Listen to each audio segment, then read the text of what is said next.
야담이 생각나는 밤엔 야담 포착. 호호탄. 조선 숙종시대 한양에서 멀리 떨어진 강원도 첩첩산 중에 위치한 마을의 이야기입니다.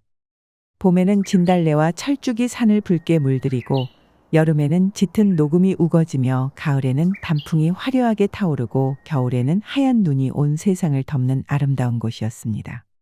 이 깊은 산속 작은 골짜기에는 사람들이 거의 발걸음하지 않는 곳에 작은 초가가 하나 있었습니다. 그곳에는 평생을 학문에 바치겠다고 결심한 젊은 선비 이소백이 살고 있었습니다.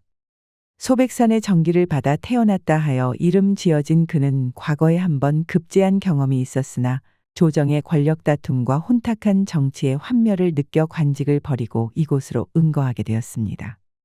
이소백은 작은 초가의 서재를 꾸며 사계절 내내 독서와 명상에 몰두했습니다. 때로는 산에서 나는 약초를 캐어 마을 사람들의 병을 치료해 주기도 했기에 마을 사람들은 그를 산중 선생이라 부르며 존경했습니다. 이 이야기는 그와 한 영물 여우의 특별한 인연에 관한 것입니다. 이소백은 매일 아침 일찍 일어나 수행하는 일정한 습관이 있었습니다. 동이 트기 전에 일어나 마당에 쌓인 새벽 이슬을 맞으며 천천히 호흡을 가다듬고 맑은 물로 얼굴을 씻은 후 간단히 미음 한 그릇으로 아침을 해결했습니다. 그리고 나서야 논어 나 맹자 같은 유교 경전을 펼쳐 읽곤 했습니다. 그날도 여느 때와 다름없이 아침부터 논어를 펼쳐놓고 공부하고 있었습니다. 하기 시습지 불영녀로 배우고 때때로 익히면 또한 기쁘지 아니한가. 공자의 첫 가르침을 읽으며 그는 자신의 삶을 되돌아보았습니다.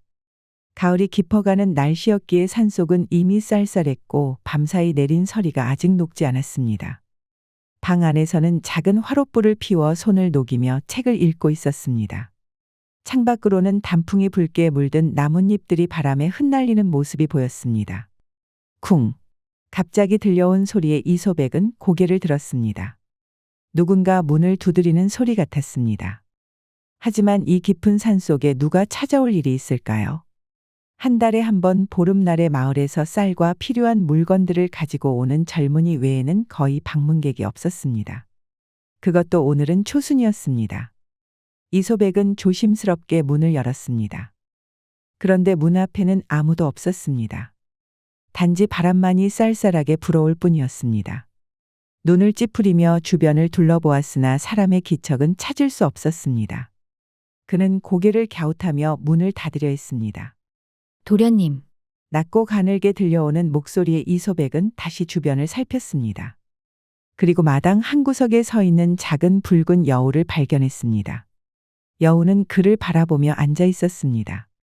그 모습은 마치 귀한 손님이 온 것처럼 정중해 보였습니다. 내가 환청을 들은 것인가? 이소백이 중얼거렸을 때 그 여우가 다시 입을 열었습니다. 도련님, 제가 말씀드리는 것입니다. 놀라지 마십시오. 이소백은 눈을 크게 떴습니다.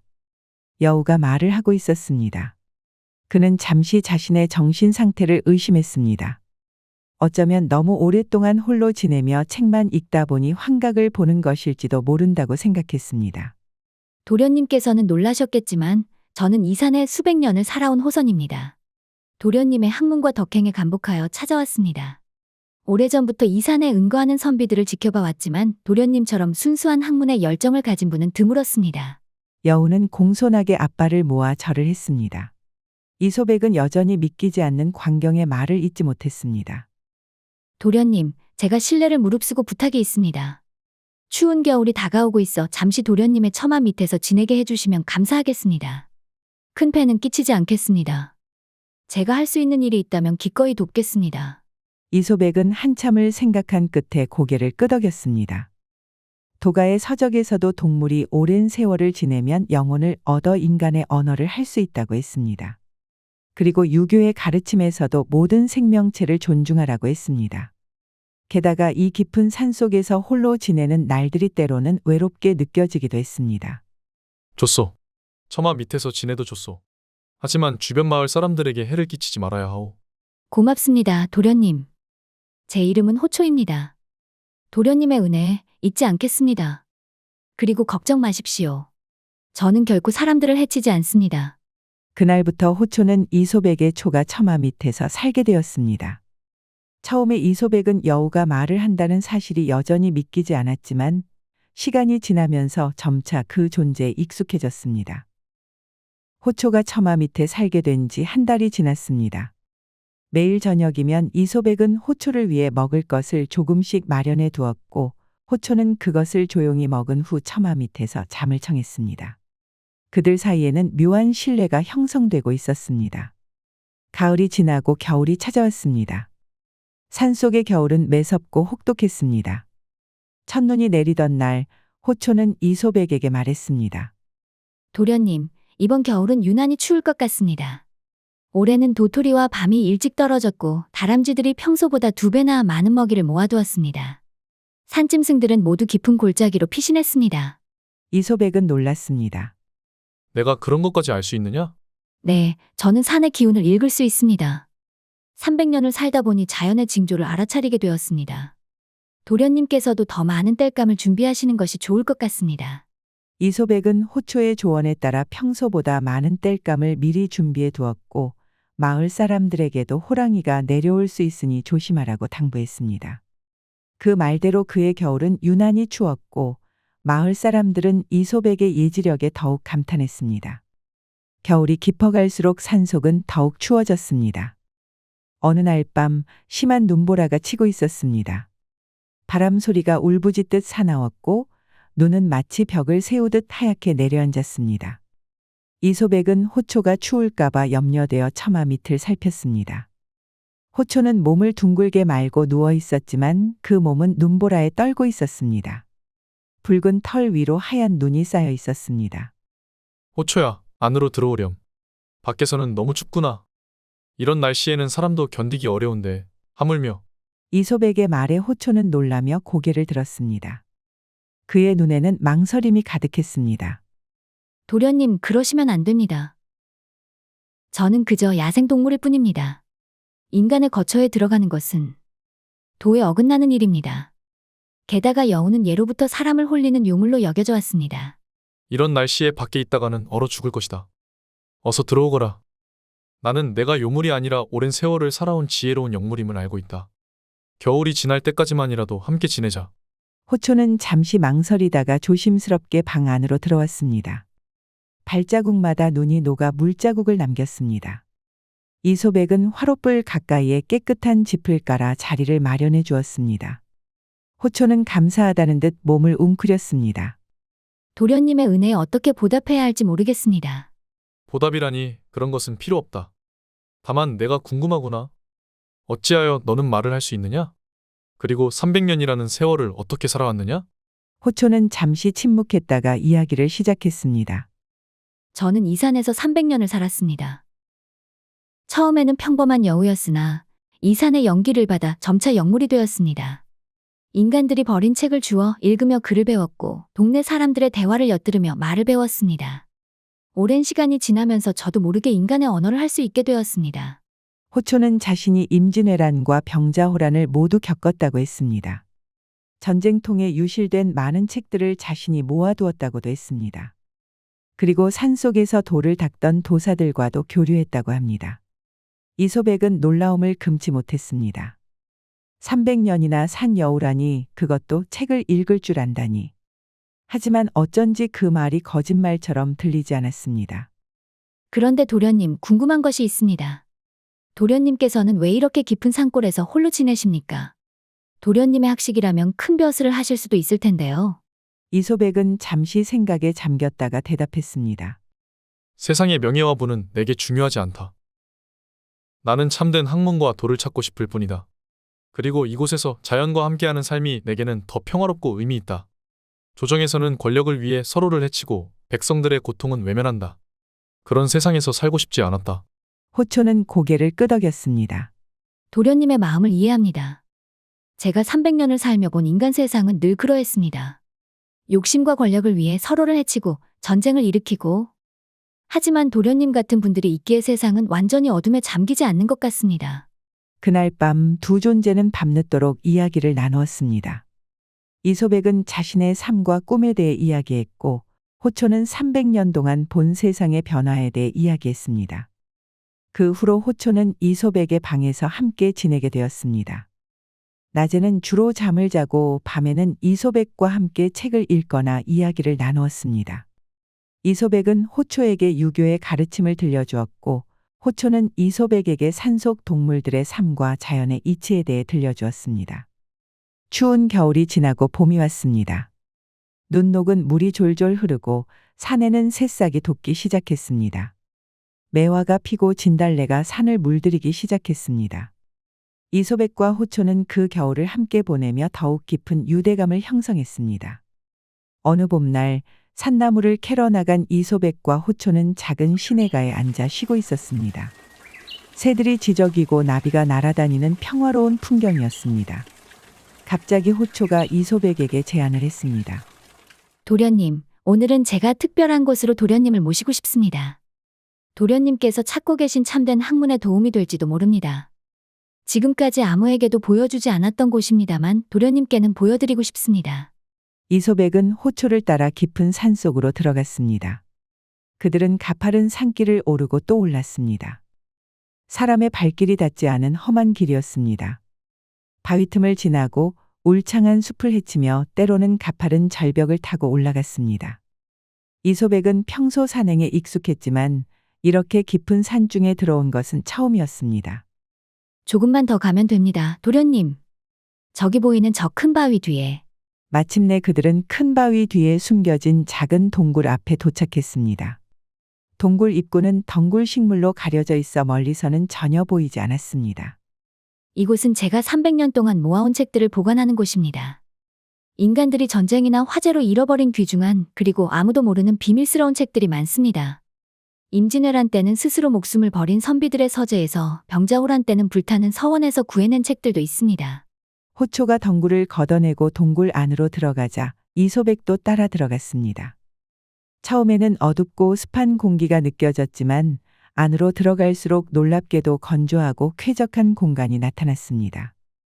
동굴 안에는 자연적으로 형성된 선반처럼 생긴 바위 위에 수백 권의 책들이 질서정연하게 정리되어 있었습니다.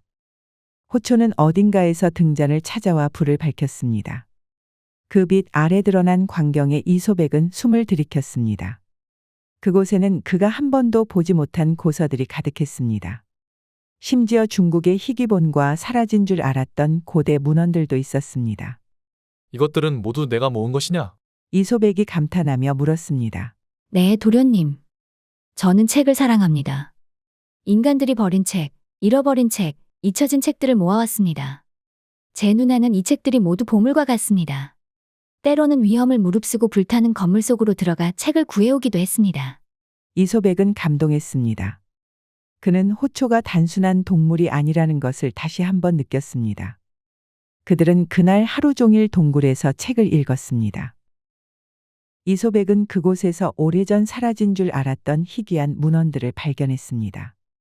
호초야, 이런 귀중한 책들을 나와 나눠줘서 고맙다. 내가 아니었다면 나는 이런 지식을 접할 수 없었을 것이다. 호초는 기쁜 듯 꼬리를 흔들었습니다. 도련님과 함께 이 책들을 읽을 수 있어 저도 행복합니다. 저는 글은 알지만 깊은 뜻을 이해하기는 어려웠습니다. 도련님께서 가르쳐 주시니 비로소 그 의미를 깨닫게 됩니다. 그날 이후로 이소백과 호초는 종종 동굴을 찾아 함께 책을 읽었습니다. 이소백은 그곳에서 잊혀진 지식들을 발견하며 자신의 학문을 넓혀갔습니다. 그리고 호초는 이소백의 가르침을 통해 유교의 깊은 뜻을 이해해 나갔습니다. 봄이 지나고 여름이 왔습니다. 무더운 여름날 이소백은 시냇가에서 더위를 식히고 있었습니다. 호초는 그 옆에서 졸고 있었습니다. 그때 갑자기 먼 곳에서 말발굽 소리가 들려왔습니다. 누구지? 이런 깊은 산 중에. 이소백이 중얼거렸습니다.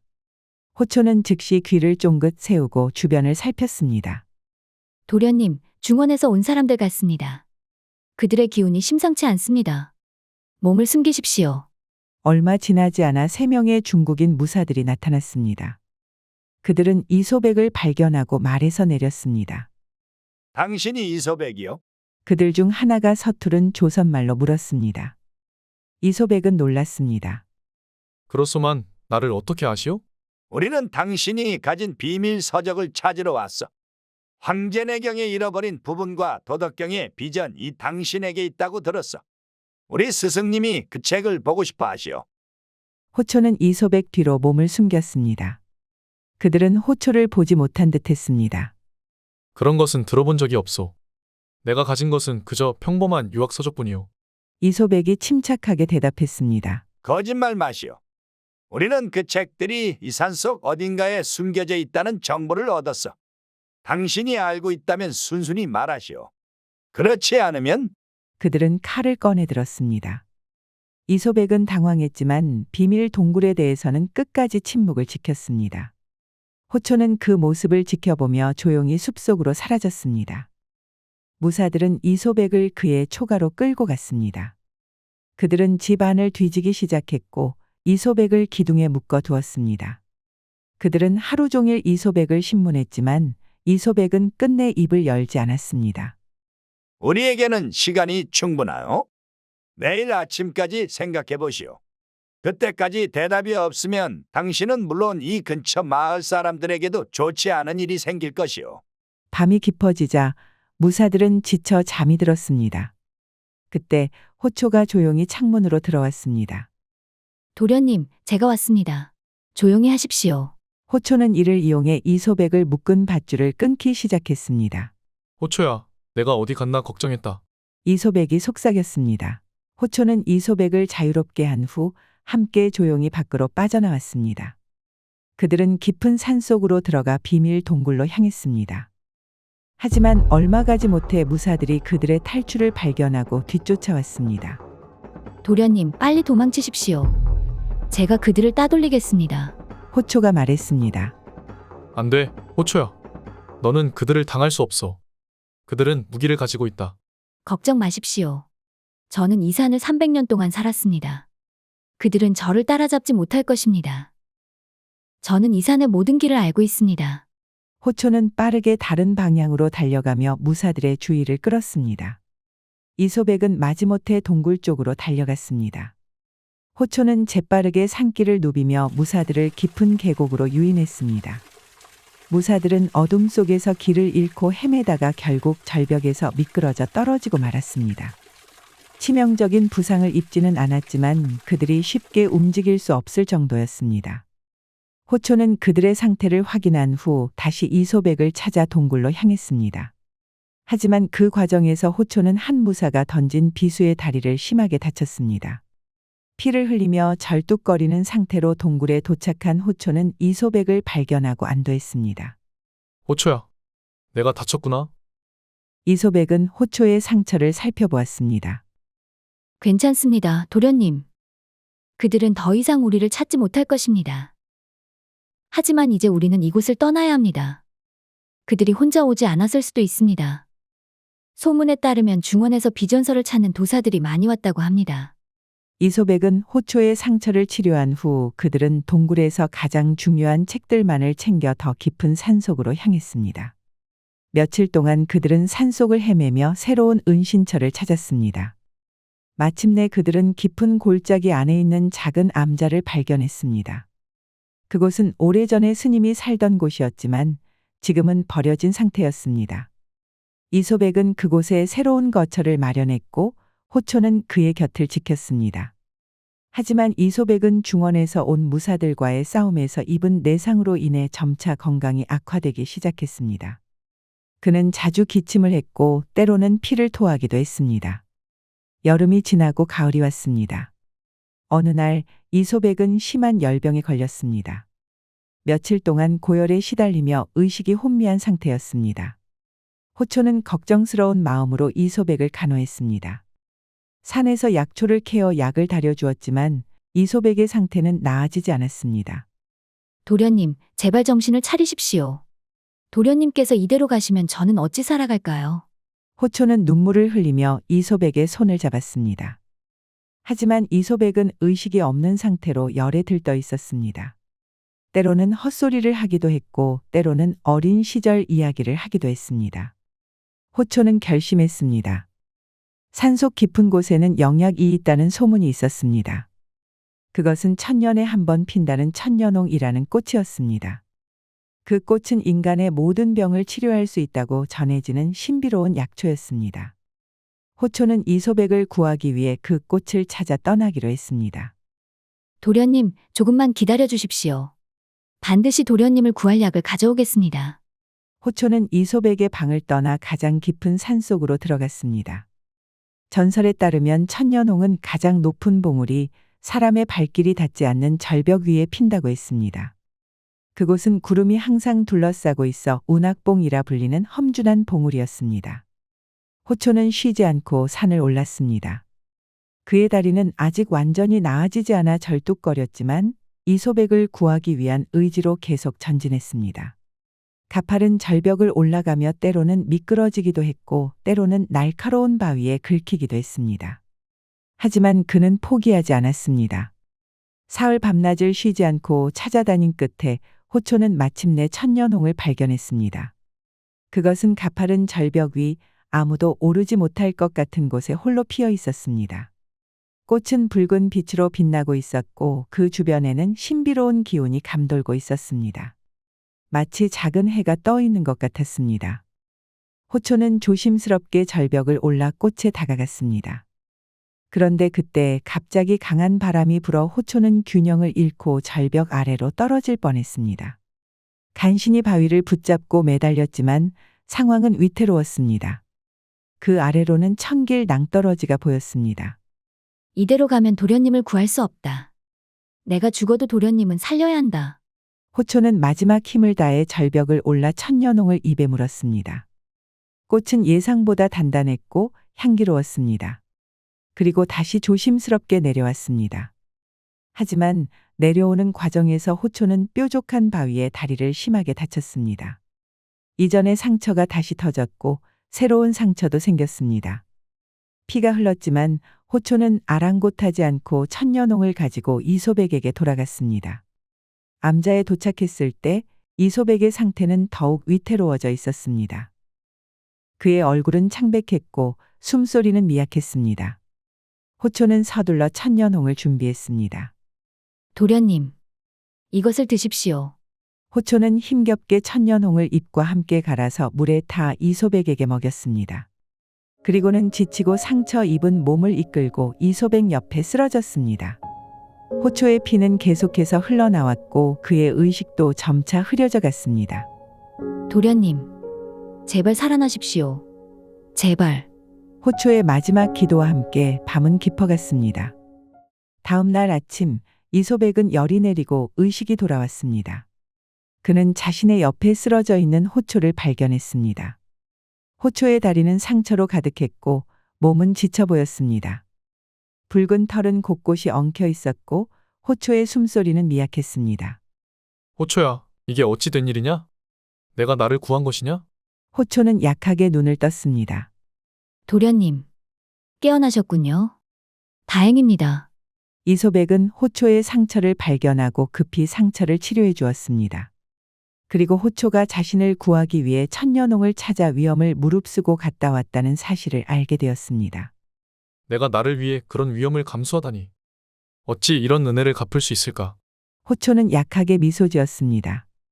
도련님께서 저를 받아주신 그 은혜에 비하면 아무것도 아닙니다. 도련님은 저에게 인간의 따뜻함과 지혜를 가르쳐 주셨습니다. 그것만으로도 저는 충분히 행복합니다. 이소백은 깊은 감동을 느꼈습니다. 그는 호초의 머리를 쓰다듬으며 속삭였습니다. 호초야, 내가 너에게 가르친 것보다 내가 나에게 가르쳐 준 것이 더 많구나. 너는 진정한 의리와 희생이 무엇인지 몸소 보여주었다. 이소백의 병은 천년홍 덕분에 점차 나아갔습니다.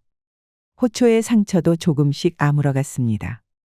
하지만 호초의 다리는 예전처럼 완전히 회복되지는 않았습니다. 그는 여전히 걸을 때 절뚝거렸고 빠르게 달릴 수도 없었습니다. 암자에서의 생활은 평화로웠지만 이소백과 호초는 중원에서 온 무사들이 다시 그들을 찾아올까봐 항상 불안했습니다.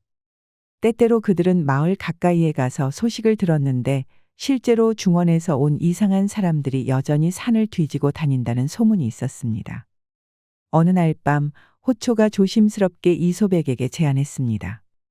도련님, 제가 한 가지 방법을 알고 있습니다. 제 300년 수행으로 얻은 비술입니다. 호초는 이소백에게 영혼 교감의 비술에 대해 설명했습니다. 그것은 두 생명체의 영혼이 서로 연결되어 그들의 생명력과 지혜를 나누는 것이었습니다. 그러나 이 비술은 매우 위험했고 두 존재 중 하나가 자신의 생명을 일부 내어주어야 했습니다. 저는 제 생명을 도련님과 나누고 싶습니다. 그렇게 하면 도련님께서는 더 오래 살 수 있고 저의 능력도 일부 얻게 될 것입니다. 산의 기운을 읽고 동물들과 대화할 수 있는 능력을 얻으실 것입니다. 그러면 더 이상 위험에 처하지 않을 것입니다. 이소백은 고개를 저었습니다. 그럴 수 없다. 호초야. 그것은 너무 위험한 일이다. 나는 내 희생을 받아들일 수 없다. 하지만 호초는 결심한 듯했습니다. 도련님, 이것은 희생이 아닙니다. 저의 선택입니다. 제가 진정으로 원하는 바입니다. 저는 이미 300년을 살았습니다. 이제는 제 지혜와 경험을 도련님께 전하고 싶습니다. 그것이 제 생의 의미를 완성하는 길이라고 생각합니다. 호초는 또한 이 의식을 통해 둘이 영혼으로 연결되면 중원에서 온 무사들도 더 이상 그들을 쉽게 찾지 못할 거라고 설명했습니다. 이소백의 기운이 변하고 그들의 존재가 산속에 숨겨질 것이기 때문이었습니다. 여러 날 동안의 대화 끝에 이소백은 마침내 호초의 제안을 받아들였습니다. 그들은 보름달이 뜨는 밤에 비수를 행하기로 했습니다. 보름날 밤 그들은 암자 뒤편의 작은 폭포 앞에 자리 잡았습니다. 호초는 이소백에게 자신의 앞발을 내밀었습니다. 도련님, 제 발을 잡으십시오. 그리고 마음속으로 저를 생각하십시오. 우리가 함께한 시간, 우리가 나눈 대화, 우리의 우정을 떠올리십시오. 이소백은 호초의 말대로 그의 발을 잡았습니다. 그리고 마음속으로 호초를 생각했습니다. 그들이 함께 보낸 시간, 호초의 지혜와 용기 그리고 그들 사이의 깊은 우정을 떠올렸습니다. 갑자기 이소백은 자신의 몸에서 따스한 기운이 솟아오르는 것을 느꼈습니다. 그것은 마치 봄날의 햇살 같았고 그의 몸 구석구석을 채웠습니다.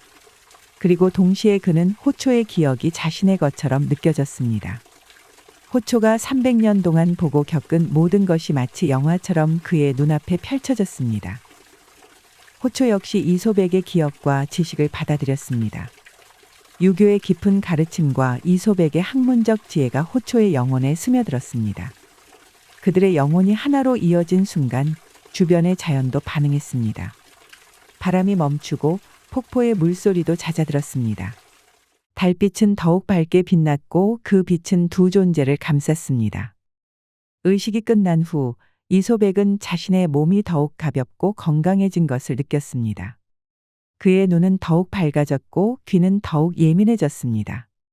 그는 이전에는 듣지 못했던 숲속의 작은 소리들을 들을 수 있었고 멀리 있는 것들도 선명하게 볼 수 있었습니다. 호초는 조금 지쳐 보였지만 그의 눈에는 평화로운 기쁨이 가득했습니다. 도련님, 이제 우리는 영원히 연결되었습니다. 도련님께서는 저희 일부를 가지게 되셨고, 저는 도련님의 일부가 되었습니다. 그날 이후 이소백은 자연과 더욱 깊이 교감할 수 있게 되었습니다. 그는 산속의 동물들과 대화할 수 있었고 날씨의 변화도 미리 알 수 있었습니다. 그의 학문적 통찰력도 더욱 깊어져 예전에는 이해하지 못했던 고서의 깊은 의미를 깨닫게 되었습니다. 호초 역시 변화했습니다. 그는 이전보다 더 인간적인 사고방식을 가지게 되었고 유교의 가르침을 더욱 깊이 이해하게 되었습니다. 그러나 그의 몸은 예전보다 약해졌고 피로를 더 많이 느꼈습니다. 두 존재는 이제 영혼으로 연결되어 서로의 생각과 감정을 느낄 수 있었습니다. 그들은 때로는 말없이도 대화를 나누었고 서로의 꿈속에도 나타났습니다. 영혼 교감 의식 이후 이소백과 호초는 더욱 깊은 산속으로 들어가 새로운 거처를 마련했습니다. 그곳은 산의 전기가 모이는 곳으로 외부인들이 쉽게 찾을 수 없는 곳이었습니다. 그들은 그곳에서 평화롭게 살며 학문을 탐구하고 자연과 교감했습니다. 세월이 흘러 이소백은 어느덧 노인이 되었습니다. 그의 머리카락은 하얗게 변했고 얼굴에는 주름이 깊게 패였습니다. 하지만 그의 눈빛만은 여전히 맑고 지혜로웠습니다. 호초의 영혼과의 교감 덕분에 그는 일반 인간보다 오래 살았지만 그럼에도 불구하고 인간의 수명에는 한계가 있었습니다. 호초도 나이가 들었습니다. 300년에 더해 20년이 더 지났으니 그 나이가 적지 않았습니다. 붉은 털은 이제 희끗희끗해졌고 움직임도 예전보다 느려졌습니다. 하지만 그의 지혜는 더욱 깊어졌고 그의 눈빛은 더욱 평화로워졌습니다. 어느 겨울날 이소백은 자신의 생이 얼마 남지 않았음을 느꼈습니다. 그는 호초를 불러 이야기했습니다. 호초야, 내 생이 얼마 남지 않은 것 같구나. 내게 미안하다. 우리가 영혼을 나누었음에도 불구하고 인간의 몸은 결국 자연의 이치를 거스를 수 없구나. 호초는 슬픈 눈으로 이소백을 바라보았습니다. 도련님, 그런 말씀 마십시오. 도련님과 함께한 이 세월은 제 생에서 가장 행복한 시간이었습니다. 도련님께서 쉬실 때가 되었다면 그것도 자연의 이치일 것입니다. 하지만 도련님의 영혼은 영원히 제 안에 살아있을 것입니다. 이소백은 호초의 머리를 쓰다듬었습니다. 나도 내가 있어 외롭지 않았다. 너는 나의 가장 소중한 친구였다. 내 덕분에 나는 책에서 배울 수 없는 많은 것을 배웠다. 자연의 이치, 생명의 소중함, 그리고 진정한 우정이 무엇인지. 내가 떠난 후에도 너는 계속 살아가길 바란다. 그리고 우리가 모은 지식을 후세에 전해주길 바란다. 호초는 고개를 끄덕였습니다. 도련님의 뜻대로 하겠습니다. 저는 도련님의 가르침을 영원히 간직하고 후세에 전하겠습니다. 다음 날 아침 이소백은 조용히 눈을 감았습니다. 그는 평화로운 얼굴로 영원한 잠에 들었습니다. 호초는 슬픔에 잠겨 이소백 곁을 지켰습니다. 그리고 마을 사람들이 와서 이소백의 장례를 치르는 것을 멀리서 지켜보았습니다. 장례가 끝나고 모든 사람들이 떠난 후 호초는 이소백의 무덤 앞에 앉았습니다. 도련님, 이제 저도 갈 때가 된 것 같습니다. 하지만 걱정 마십시오. 저희의 인연은 여기서 끝나지 않을 것입니다. 우리의 지혜와 연구는 계속될 것입니다. 호초는 이소백의 무덤 옆에 누웠습니다. 그리고 천천히 눈을 감았습니다. 그의 몸에서는 부드러운 빛이 나오기 시작했습니다. 점점 그 빛은 강해졌고 마침내 호초의 모습은 사라지고 그 자리에는 작은 나무 한 그루가 자라나기 시작했습니다. 세월이 흘러 그 나무는 커다란 느티나무가 되었습니다.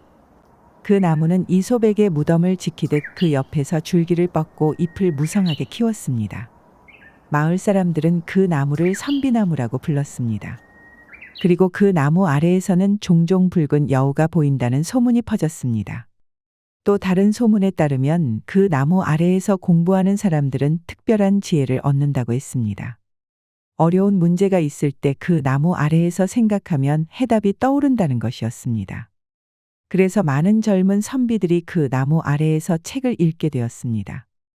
그리고 가끔 달빛이 밝은 밤에는 나무 아래에서 노인과 여우가 함께 앉아 이야기를 나누는 모습이 보인다고 했습니다. 하지만 누군가 다가가면 그 모습은 사라졌습니다. 이소백과 호초가 모았던 책들은 어느 날 젊은 학자에 의해 발견되었고 그 책들은 조선의 중요한 문화유산이 되었습니다. 그 책들 중에는 잊혀졌던 의학 지식과 천문학 이론 그리고 도가의 비전이 담겨 있었습니다. 이 지식들은 후대의 많은 학자들에게 영감을 주었고 조선의 학문 발전에 큰 기여를 했습니다. 인간과 동물의 경계를 넘어선 진정한 우정의 이야기는 이렇게 전설이 되어 오랫동안 사람들의 입에 오르내렸습니다. 그리고 그 이야기는 지금까지도 강원도 깊은 산속 어딘가에 있는 커다란 느티나무와 함께 살아 숨쉬고 있다고 합니다.